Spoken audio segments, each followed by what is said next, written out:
I have a new video for you guys because we're talking about James Franco and his dark past.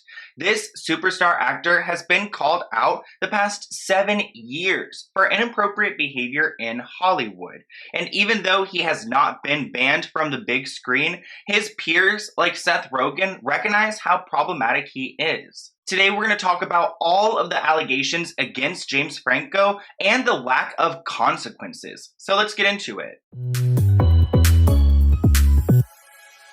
If you guys don't know who James Franco is, you may recognize him from one of your favorite movies. This 43-year-old actor has had a very successful career in Hollywood. I mean, he's charming, he's funny, he's attractive, but for some reason, he's not being held accountable like other Hollywood creeps. This man has done some intrusive things and has put women in compromising situations, but it seems like he just kind of got away with it. So today we're going to talk about those allegations and why they're currently trending on Twitter and on the internet. Everyone's talking about, oh, what happened with James Franco? Well, today I'm going to explain it all to you guys because this has been going on for over 7 years now. We have a story from back in 2014 when he got a little inappropriate with a minor on Instagram and social media. So we're going to go through all of these different allegations and why his good friend Seth Rogen will never work with him again. So James was primarily called out back in 2018 during the height of the Me Too movement for what he did on set with multiple women, including his students, where he would leverage his power in Hollywood to promise them a career or an opportunity so that he could, do things with them or get them, in an uncomfortable situation for his own pleasure, even though he knew in his mind that he was never going to use his Hollywood power to advance their career. But this is all trending now because his good friend, his former good friend, Seth Rogen, has been talking about how he will never work with James Franco ever again. These friends starred in several different movies, including The Interview, Sausage Party, The Disaster Artist, and Pineapple Express. Well, now Seth doesn't want anything to do with James, and he actually said in an interview recently, quote, "What can I say? I despise people who do these type of things, and I would never cover or conceal the actions of someone doing it, or knowingly put someone in a situation where they were around someone like that." I believe that Seth is speaking out against James because there was an actress named Charlene who recently came out against Seth Rogen, claiming that he has been enabling James Franco and allowing him to do these inappropriate things with women by giving him that power to do so. Charlene actually went to Instagram to post about her experience working with Seth and James and watching Seth,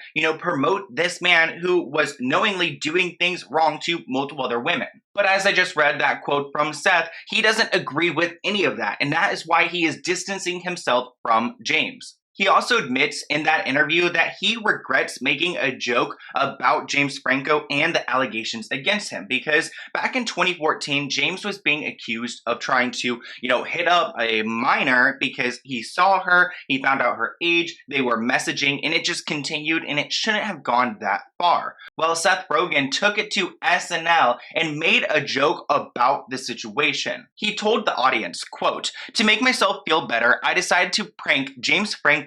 I posed as a girl on Instagram and told him I was way young. He seemed unfazed. I have a date to meet him at the Ace Hotel." And that's pretty much what happened with James and that young girl. I posed as a girl on Instagram, told him I was way young. He seemed unfazed. I have a date to meet him at the Ace Hotel. So like I said, in 2014, James Franco met a girl outside a theater in New York. She was from the UK, and he ended up getting on social media and messaging her. He was asking her if she had a boyfriend, whether she was 18 years old. She clearly says in the text messages that she is nearly 18, which means that she is not 18, yet he was still interested in trying to find her, hang out with her, locate her hotel for whatever reason. I mean, at this point, point, he would have been like, in his 30s, so he probably shouldn't be hanging out with a 17-year-old girl. And Seth Rogen probably shouldn't have joked about it on SNL because it's not funny at all, and it was foreshadowing to the future of what James will do to other women he comes into contact with. So in 2014, that went down and he apologized. He claims that he had bad judgment and he learned a lesson over that one. Well, then 4 years later, the Me Too movement is at its prime. And it's about time that James Franco gets called out for some other things that he has been up to. So along with James Franco's acting career, he also has a teaching career because he has taught fellow actors how to, act on screen and become a big old actor like him. He actually opened up his own school called Studio 4. But before we get into that, let's talk a little bit about what he did at another school named Playhouse West in North Hollywood, where he taught several different students in several different classes, and some of those students have come forward. A woman named Hillary claims in 2012 that she was invited to be part of one of James Franco's artsy films.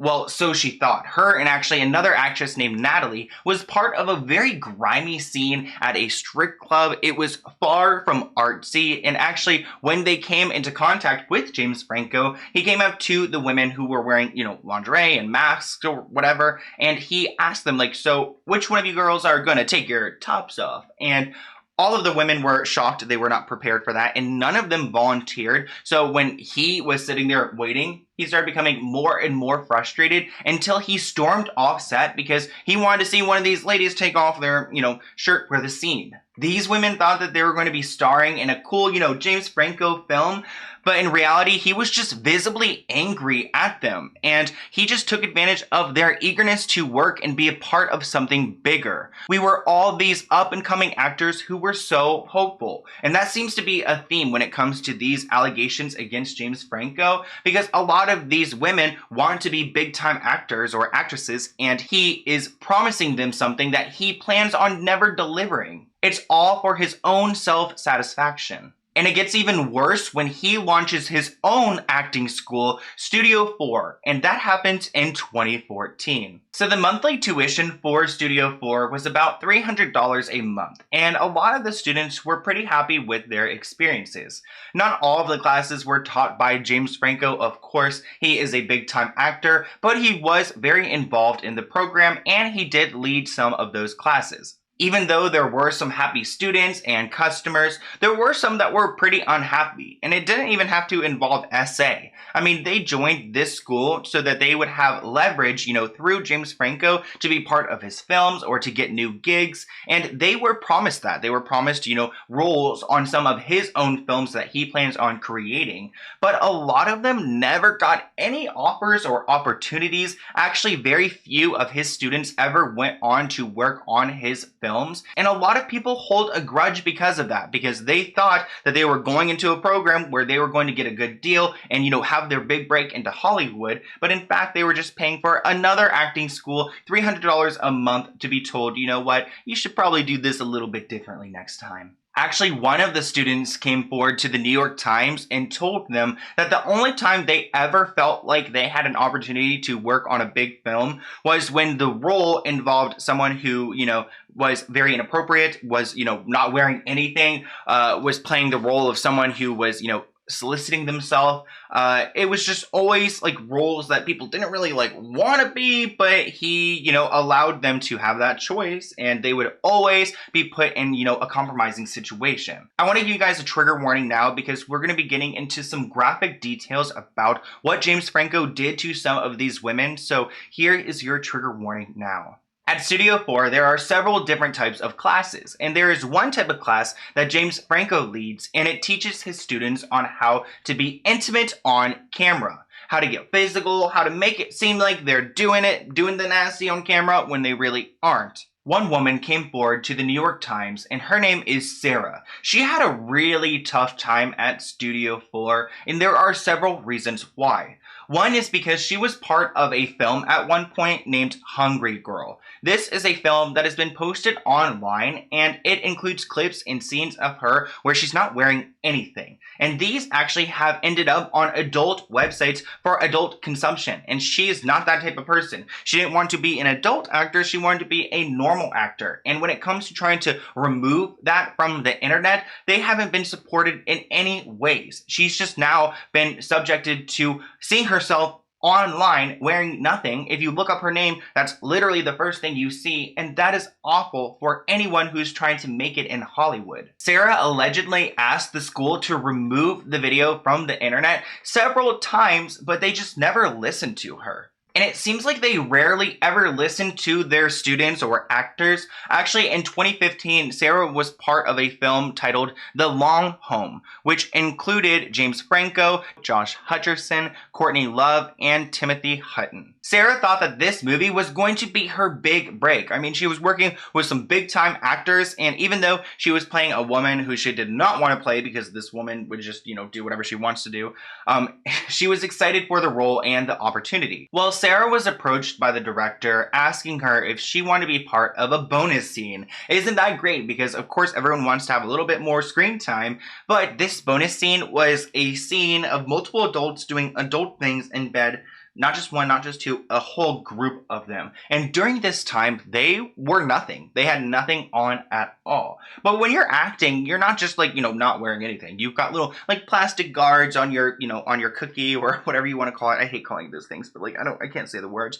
You have plastic or a protective guard on your privates, covering your privates so that when you are working with your actresses, you aren't actually doing anything.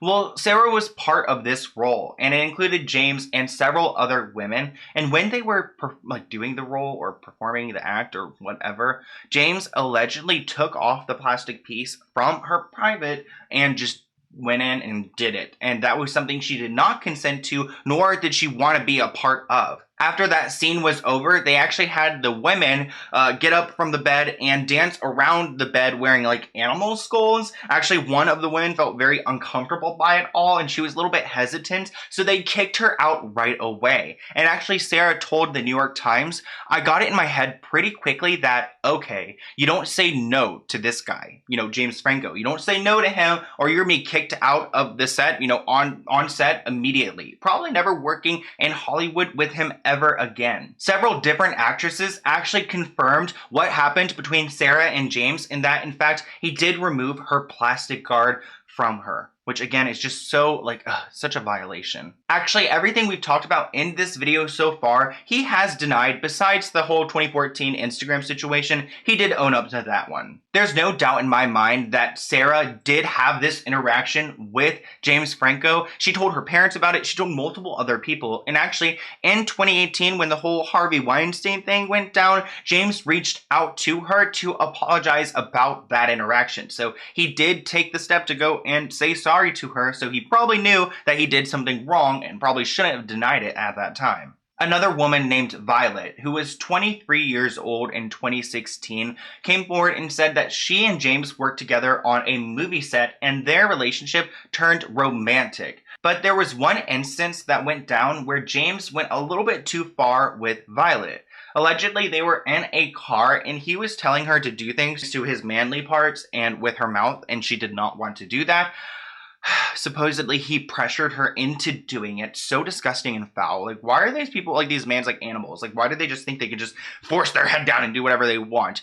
But she never had done anything like that before. She's never used her mouth, to do those things. And she didn't want to. She said no, but he was just kind of do it. He pulled it out and yeah, forced her to do it. And that's something she felt very uncomfortable with.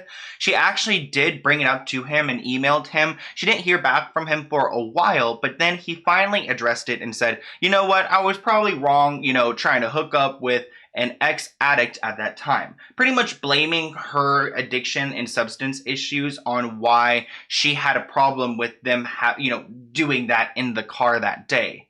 It's a very turnaround explanation for something that should have never happened in the first place. Violet says there was a power dynamic, and it was very hard for her to say no to this man because he was obviously in control of the situation. Just a few months before all of these allegations came out, James Franco actually told Out magazine that he embarked on a new chapter of his life and that he was a very work-addicted person, and now he's addicted to other things, not substances. I got over that a long time ago, but I've recently changed my life. So he claims that he is a new man, and hopefully he is. I mean, there is always time to change, but when you've already harmed other people like this, it's kind of like, are you really going to ever change? Because it seems like there's a little demon inside of him that kind of just wants to get whatever he wants, and he's not going to take no for it. But James was laying low at this time when these allegations were going out because he didn't really want to show his face and get called out and get shamed. He actually won a Critics' Choice Award but did not show up to accept it. So he was hiding at that point, but more recently he's just been living his best life, posting on Instagram, doing whatever he wants to. It's not exactly clear if these women ever got justice, but we do know that Seth Rogen will never be working with James Franco again because he doesn't want to put other actors or actresses in a compromising situation like James did to some of his students. And these are just the women who have come forward. I'm sure there are other people who have had horrible interactions with him, but I pray that there wasn't, and I hope that James actually has become a new man. I know that all of this is probably giving him anxiety because it's resurfacing again, but imagine the pain that he has caused these women. I mean, he must be really frustrated with Seth right now. I mean, I'm sure they're not friends at all. But him bringing this up is just another reminder that James Franco isn't just a charming and handsome actor, but he also has a problem. And if he thinks that it's all right to, get in bed with an actress in a professional setting and remove her plastic guard so that he can violate her for his own, selfish desires, then he seriously needs to get, stomped or something. Oh my gosh, I don't even know what I'm saying over here. He needs to get fact-checked and reminded that that is not okay and that he cannot do that. I mean, I'm just so bothered. I think about your siblings or your parents or any woman in your life that literally, if she was in a workplace environment and James Franco just took off her plastic thing and just went in on it because he wanted to, it's like, ew, gross, so disgusting. And I'm glad Seth Rogen is speaking out because, like I mentioned in the beginning of that video, that actress was calling him out and she had a great case against him. I mean, Seth was putting James in all of his movies and he was giving James another opportunity to do whatever he wants to other women without any consequences. But I hope you guys enjoyed this video. I was actually thinking back to 2018. I remember when James Franco was being called out, and it almost just kind of slid on by because everyone was being called out, Harvey Weinstein, all the creepazoids. So I'm glad that people are, talking about it again and just remembering that this guy, just because he's hot and skinny and whatever he's doing, he shouldn't be able to just return to Hollywood because he has already made many mistakes and he acts like he never did it. He's got lawyers over here saying, oh yeah, James Franco never did that. But at the same time, he's calling up these women and apologizing for it. It doesn't add up to me. But let's go ahead and open this P.O. Box item. It is from Valerie, and it looks like she is in the United States. She sent me a really big thing, and it actually says, turn over to open. And I love how she put instructions because I literally am so bad at opening things. It says, open here. Sloan, pull the tabs to open. I need instructions on how to open everything, but really, look how... This is how it should go. It could be so much more peaceful. Even my mom was telling me on Mother's Day, happy Mother's Day to everyone, that she was like, you always open your packages so horribly because there is an opener to it. So let's go ahead and see what Valerie sent me. I'm really excited. It looks very big. So let's go ahead and see. Oh, cute. Okay. So, she's talking about Max and this. Okay, so it looks like she sent me this painting, which is so cute. Oh my gosh, you got Sloan, and then she included this letter. So let's go ahead and look at it. Ooh, a lot of like pins right here. Perfect. Oh, cute. Exposed Nick. Oh my god, you got Sloan. Free Amanda. This is so cute. Thank you so much, Valerie. I love this. It's like, it looks, is it finger paint? I don't know if it's finger paint, but it's giving me that vibe. I love it. Thank you. And she writes, Dear Sloan, I really enjoy watching you. I really appreciate your work and the effort you take to really research the facts. I stay away from mainstream media and rarely watch any other YouTube channels like this. I appreciate your honesty and how you search for information on all sides of the situation. It's refreshing to have someone report from an unbiased state. You are bringing light to so many issues that a lot of the collective aren't aware of yet. It takes a lot of heart to do this kind of work, and I know censorship is out of control right now. Keep speaking your truth. All the old corrupt systems are slowly dismantled and disclosure is happening. Keep shining your light, brother. Remember that you are a sovereign being. You are safe, loved, and protected. We will get through this. We all make it. We already have. We are standing in it right here, right now. So much love to you. I hope you like the painting. I'm listening to Miss Britney Spears as I write this. I love you, brother. Stay strong. Thank you so much, Valerie. This is such a sweet letter. I really, really do love this, and I love your painting. Thank you so much for sending it to me, and I will see you guys in a new video soon. Bye, guys.